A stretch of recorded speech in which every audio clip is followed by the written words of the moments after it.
Pernah nggak sih, kamu lagi seru-serunya scrolling media sosial, terus nemu berita yang klik banget sama kamu. Rasanya puas kan? Kayak, tuh kan benar kataku. Tapi, begitu ada komentar atau berita lain yang isinya kebalikan dari itu, bawaannya langsung skeptis, males baca, bahkan emosi. Atau mungkin, kamu punya teman yang percaya banget sama suatu konspirasi. Walaupun sudah kamu sodorin puluhan bukti ilmiah yang menyanggahnya, tapi dia tetap pada pendiriannya dan malah makin yakin dengan buku-buku versinya sendiri. Diskusi pun jadi buntu. Kalau kamu pernah ngalamin atau mengamati fenomena ini, selamat.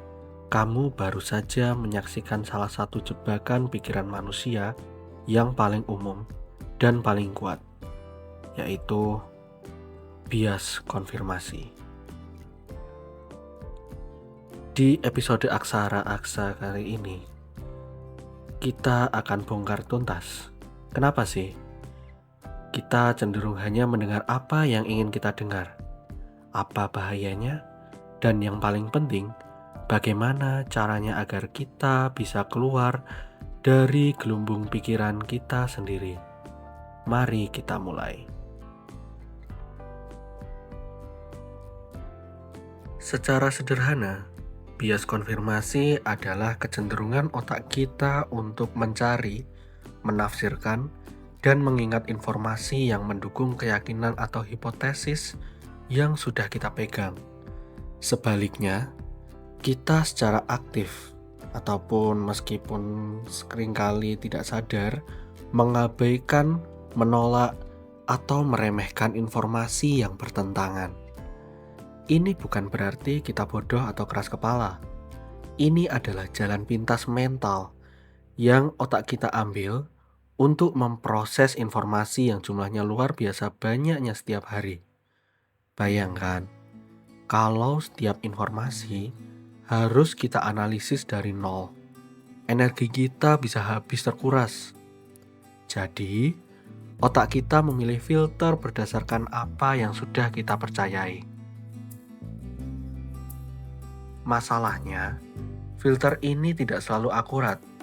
Filter ini bisa membuat kita terjebak dalam sebuah ruang gema atau echo chamber, di mana kita hanya mendengar gaung dari suara kita sendiri. Suara-suara lain yang berbeda otomatis dianggap salah satu atau sesuatu yang tidak relevan. Ada beberapa alasan psikologis kenapa bias konfirmasi ini begitu kuat. Pertama, untuk melindungi harga diri kita. Mengakui bahwa keyakinan kita selama ini salah, itu rasanya tidak nyaman. Itu seperti mengakui kalau kita telah membuat keputusan yang buruk.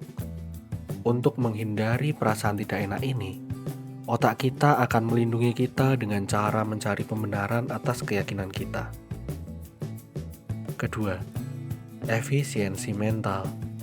Seperti yang tadi sudah disinggung, otak kita itu pemalas menganalisis sudut pandang yang berbeda. Itu akan membutuhkan usaha kognitif yang lebih besar. Lebih mudah dan lebih cepat untuk sekedar setuju dengan informasi yang mengkonfirmasi apa yang sudah kita tahu. Ketiga, rasa memiliki. Seringkali, keyakinan kita terkait dengan identitas kelompok kita. Misalnya, kelompok politik, komunitas hobi, atau bahkan lingkaran pertemanan. Mempercayai hal yang sama dengan anggota kelompok lain memperkuat rasa memiliki dan ikatan sosial kita. Menentang keyakinan kelompok bisa beresiko dikucilkan.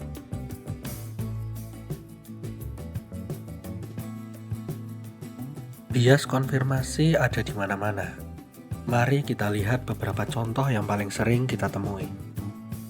Contoh pertama, media sosial dan filter bubble. Algoritma media sosial dirancang untuk menyajikan konten yang kamu sukai. Kalau kamu sering like postingan tentang calon politisi A, maka feedmu akan dipenuhi dengan berita-berita positif tentang politisi A. Sebaliknya, berita negatif tentangnya atau berita positif tentang lawannya akan jarang muncul. Tanpa sadar, kamu masuk ke dalam gelombang filter yang terus-menerus mengkonfirmasi pilihanmu, membuatmu makin yakin dan sulit melihat dari perspektif lain. Inilah kenapa debat di kolom komentar seringkali buntu dan penuh dengan amarah. Contoh kedua, teori konspirasi. Misalkan, seseorang percaya bahwa bumi itu datar. Dia akan secara aktif mencari video di YouTube, artikel di blog, dan bergabung dengan grup Facebook yang mendukung teori ini. Setiap gambar lengkung bumi dari NASA akan dianggap sebagai konspirasi pemerintah. Setiap argumen ilmiah akan dianggap sebagai kebohongan. Dia hanya fokus pada bukti yang dia cari, seperti cakrawala terlihat datar, dan mengabaikan semua bukti sebaliknya.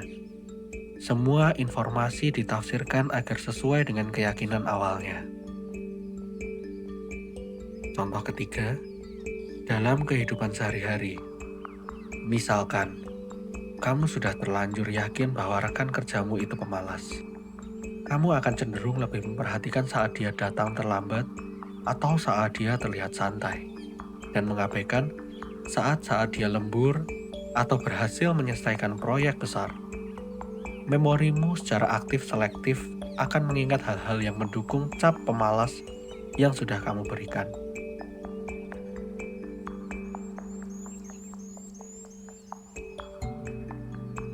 Mungkin terdengar sepele, tapi bias konfirmasi punya dampak yang berbahaya, baik bagi individu maupun orang lain. Pertama, menghambat perkembangan diri. Kalau kita hanya mau mendengar apa yang kita suka, kita tidak akan pernah belajar hal baru. Kita menolak kritik yang membangun dan kehilangan kesempatan untuk memperbaiki diri. Kedua, memicu polarisasi dan perpecahan. Di tingkat masyarakat, bias konfirmasi adalah bahan bakar utama perpecahan. Masyarakat terkotak-kotak menjadi kubu-kubu yang saling tidak mau mendengar satu sama lain. Hoax dan misinformasi merajalela karena orang cenderung menyebarkan berita yang sesuai dengan keyakinan kelompoknya tanpa adanya verifikasi terlebih dahulu. Ketiga, pengambilan keputusan yang buruk. Seorang pemimpin bisnis yang terjebak bias konfirmasi bisa menolak data pasar yang menunjukkan produknya tidak laku, hanya karena dia yakin bahwa idenya itu adalah brilian. Akibatnya, kerugian finansial. Hal yang sama berlaku dalam keputusan pribadi, mulai dari keuangan hingga kesehatan.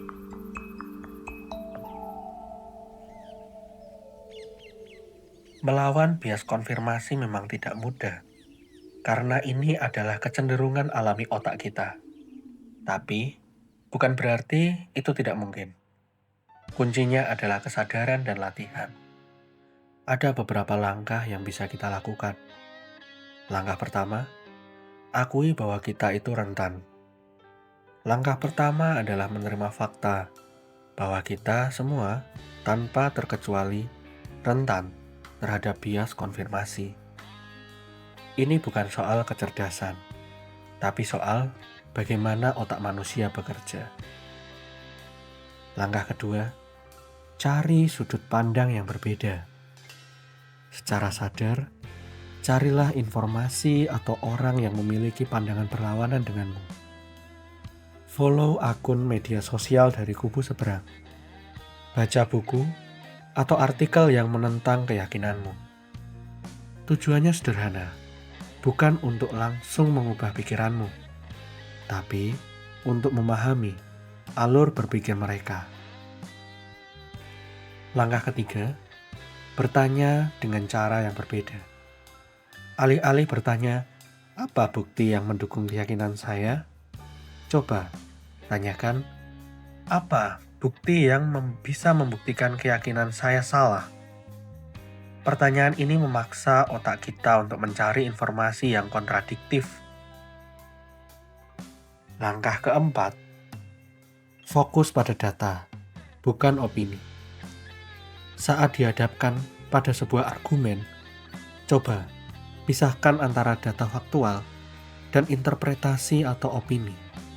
Apakah klaim tersebut didukung oleh bukti yang kuat dan bisa diverifikasi? Dan yang terakhir, beri jeda sebelum bereaksi. Saat menemukan informasi yang menantang keyakinanmu, jangan langsung bereaksi emosional. Ambil nafas dalam-dalam, beri jeda, pikirkan kenapa informasi itu bisa membuatmu tidak nyaman. Apakah karena informasinya salah, atau karena itu menggoyahkan sesuatu yang kamu yakini?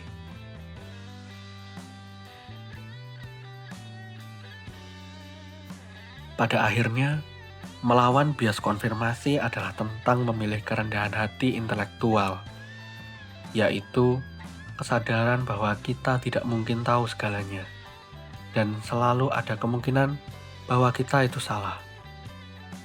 Dunia ini terlalu kompleks untuk dilihat hanya dari satu kacamata. Dengan membuka diri terhadap berbagai perspektif, kita tidak hanya menjadi individu yang lebih bijaksana dan berwawasan luas, tapi kita juga berkontribusi dalam menciptakan ruang diskusi yang lebih sehat dan masyarakat yang lebih toleran. Jadi, lain kali kamu merasa sangat yakin akan sesuatu, coba berhenti sejenak dan bertanya pada diri sendiri.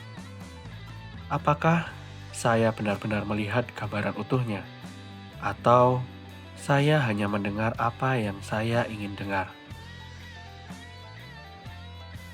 Terima kasih sudah menonton episode Aksara Asa kali ini. Jangan lupa untuk like, komen, dan subscribe agar kita bisa terus belajar dan bertumbuh bersama. Sampai jumpa di video berikutnya.